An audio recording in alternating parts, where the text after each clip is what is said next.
Welcome to History Adventuring. This is episode number 133. I'm Brad Hall, and today we're looking at why Arizona is the far west and Minnesota is the Midwest. I live in Glendale, Arizona, and grew up in Minneapolis, Minnesota, and I had always wondered why Minnesota is called the Midwest. Minnesota really isn't west at all, is it? I mean, Arizona is west, right? How could a place in the middle of the country be called West? And to make it even more confusing, Minnesota is part of the Old West, and Arizona is part of the New West. Anyway, it all has to do with history.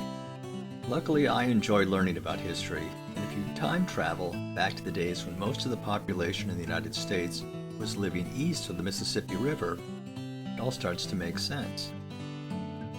That's because the West was anywhere west of the Mississippi River, and that included such Old West places as Kansas and Minnesota.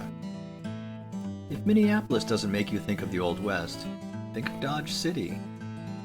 See what I mean? Google Jesse James and you'll find him in Northfield, Minnesota.